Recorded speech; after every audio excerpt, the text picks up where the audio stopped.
ओम शांति। सर्वशक्तिमान सर्वज्ञ सर्वगुणर सागर सर्वमय कर्ता निराकार परमात्मा शिव बाबांकर श्रेष्ठ ज्ञान आधार निजकु सर्वगुण संपन्न करैबार पुरुषार्थ करुथिबा महान आत्मा मानंकु हृदयर सहित ईश्वरीय शुभ अभिनंदन शुभेच्छा शुभकामना सुप्रभात सुस्वागतम। कथारे अछि भगवान जेतेबेले दियंती छपर फटेई दियंती अर्थात असरंती संपत्ति प्रदान करिथांती।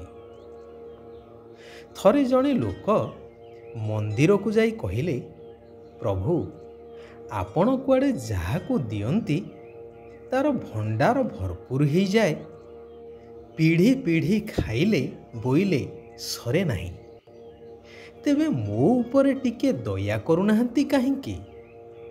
मु तो नीति हृदयर सहित आपणंकु गुहारी करुछि।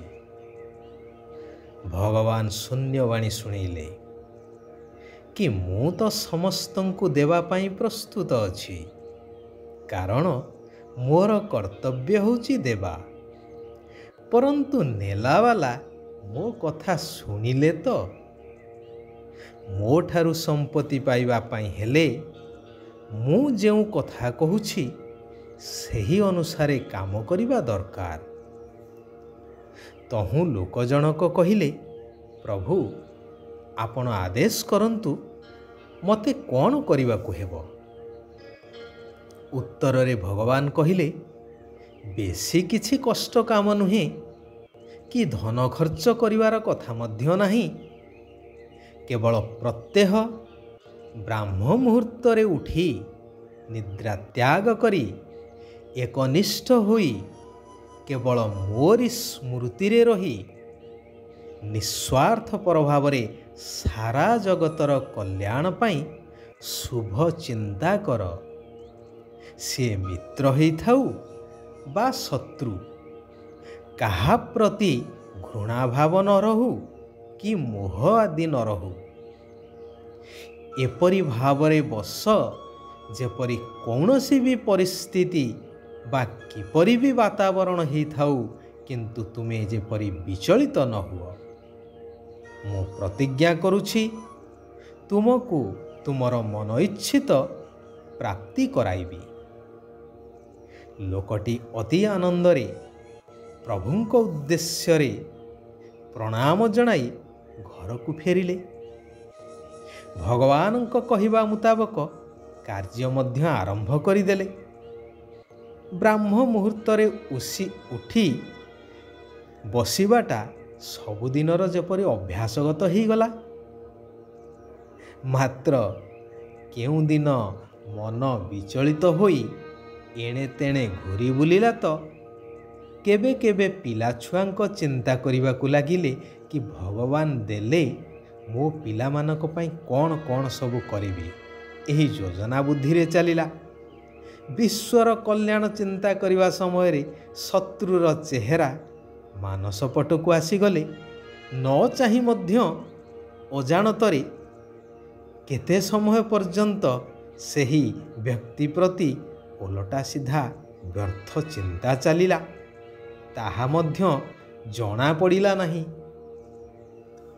आउ केबे केबे चिंता आसिला कि मु तो एते दिन हेला उठुछि, भगवानंक कहिबा मुताबक करुछि, किंतु काहीं किछि पाइबार तो सूचना किछि मिलु नाही।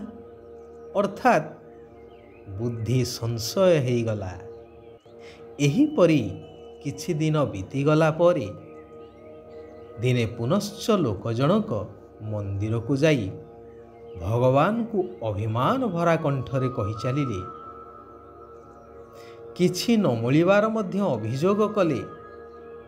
तेणु भगवान कहिले, वत्स मो प्रतिज्ञा अटल, परंतु तुमे तो मो कहिबा मुताबक कार्य करिनाह।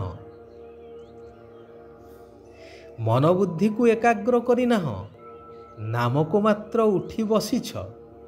ଅର୍ଥାତ୍ ତୁମର ବୁଦ୍ଧି ରୂପକ ଝୁଲାମୁଣିଟି କଣା, ସେଥିରେ ଧନ ରହିବ କିପରି? କାହାଣୀଟି କହିବାର ତାତ୍ପର୍ଯ୍ୟ, ବର୍ତ୍ତମାନ ଭଗବାନ କହୁଛନ୍ତି, ହେ ମୋର ଆତ୍ମିକ ସନ୍ତାନଗଣ, ତୁମ ସମସ୍ତ ଆତ୍ମାମାନଙ୍କର ମୁଁ ହେଉଛି ଏକମାତ୍ର ସ୍ୱାମୀ। ତୁମେ ଡାକୁଛ ନା, ହେ ପରମାତ୍ମା ସ୍ୱାମୀ? ତେଣୁ ତୁମେମାନେ କେବଳ ମୋ ସ୍ମୃତିରେ ରୁହ, ମୋତେ ମନେ ପକାଇ ଚାଲ, ତେବେ ତୁମର ଆୟୁଷ ମଧ୍ୟ ବୃଦ୍ଧି ପାଇବ। ଯୋଗ ଏବଂ ଏହି ଈଶ୍ୱରୀୟ ପାଠପଢ଼ା ଦ୍ୱାରା ହିଁ ତୁମେ ଭବିଷ୍ୟ ଦୈବୀ ଦୁନିଆ ଅର୍ଥାତ୍ ସତ୍ୟ ଯୁଗରେ ଉଚ୍ଚ ପଦର ଅଧିକାରକୁ ପ୍ରାପ୍ତ କରିପାରିବ। ଭାରତକୁ ଶତପ୍ରଧାନ ସ୍ୱର୍ଗ କରିବାର ସେବା କରିବା ମଧ୍ୟ ଦରକାର। ସେଥିପାଇଁ ମୁଁ ମଧ୍ୟ ତୁମଠାରୁ ଗୋଟିଏ ସହଯୋଗର ଆଶା କରୁଛି, ପବିତ୍ର ରହିବାର। ତେଣୁ ପ୍ରତିଜ୍ଞା କର, ଆମେ କାମ ବିକାରକୁ ଜିତିବୁ ନିଶ୍ଚୟ, ପବିତ୍ର ରହିବୁ ନିଶ୍ଚୟ। ସକାଳୁ ସକାଳୁ ଉଠି ନିଜ ସହିତ ଏହିଭଳି କଥା ହୁଅ କି, ମିଠା ବାବା, ମୁଁ ଆପଣଙ୍କୁ ଏହିଭଳି ସହଯୋଗ ଦେବା ପାଇଁ ପ୍ରସ୍ତୁତ ଅଛି। ମୁଁ ନିଜେ ପବିତ୍ର ହେବା ସହିତ ସାରା ବିଶ୍ୱକୁ ବା ଭାରତକୁ ନିଶ୍ଚିନ୍ତ ପବିତ୍ର କରିବାର ସେବା କରିବି। ଯେହେତୁ ଭାରତ ହିଁ ଅବିନାଶ ଭୂମି, ଗାୟନ ମଧ୍ୟ ଅଛି ଶାସ୍ତ୍ରରେ, ଯୁଗେ ଯୁଗେ ଭାରତ, ଯାହା ନାହିଁ ଭାରତେ ତାହା ନାହିଁ ମରତେ। ଏବଂ ବାଇବେଲରେ ମଧ୍ୟ ଉଲ୍ଲେଖ ଅଛି କି ଯୀଶୁଙ୍କ ଆସିବାର 3000 ବର୍ଷ ପୂର୍ବେ ଭାରତ ସୁନାର ଚିଡ଼ିଆ ଥିଲା। ଅର୍ଥାତ୍ ଭାରତ ହେଉଛି ଭଗବାନଙ୍କର ଜନ୍ମସ୍ଥାନ, ତାହା ହେଉଛି ଅବିନାଶ ଭୂମି। ମୁଁ ସେହି ପବିତ୍ର ଭୂମି ପାଇଁ ନିଶ୍ଚିନ୍ତ ସେବା କରିବି। ମୁଁ ଆପଣଙ୍କ ଶିକ୍ଷା ଅନୁସାରେ ଚାଲିବି, କୌଣସି ବି ପାପ କର୍ମ କରିବି ନାହିଁ। ବାବା, ଏହା ଆପଣଙ୍କର ହିଁ ଚମତ୍କାରିତା, ଯାହାକି ସ୍ୱପ୍ନରେ ମଧ୍ୟ ନଥିଲା ଯେ ମୁଁ କେବେ ସତ୍ୟଯୁଗୀ ସ୍ୱର୍ଗରାଜ୍ୟର ମାଲିକ ହେବି। ଆପଣ ମୋତେ କ'ଣରୁ କ'ଣ କରିଦେଉଛନ୍ତି ବାବା। ବାଃ ବାବା ବାଃ, ଏହିପରି କଥା ହେବା ଆବଶ୍ୟକ। ପ୍ରାପ୍ତିକୁ ସମ୍ମୁଖରେ ରଖି ନିରାକାର ଶିବ ପିତାଙ୍କୁ ନିରନ୍ତର ମନେ ପକାଇବାର ଅଛି।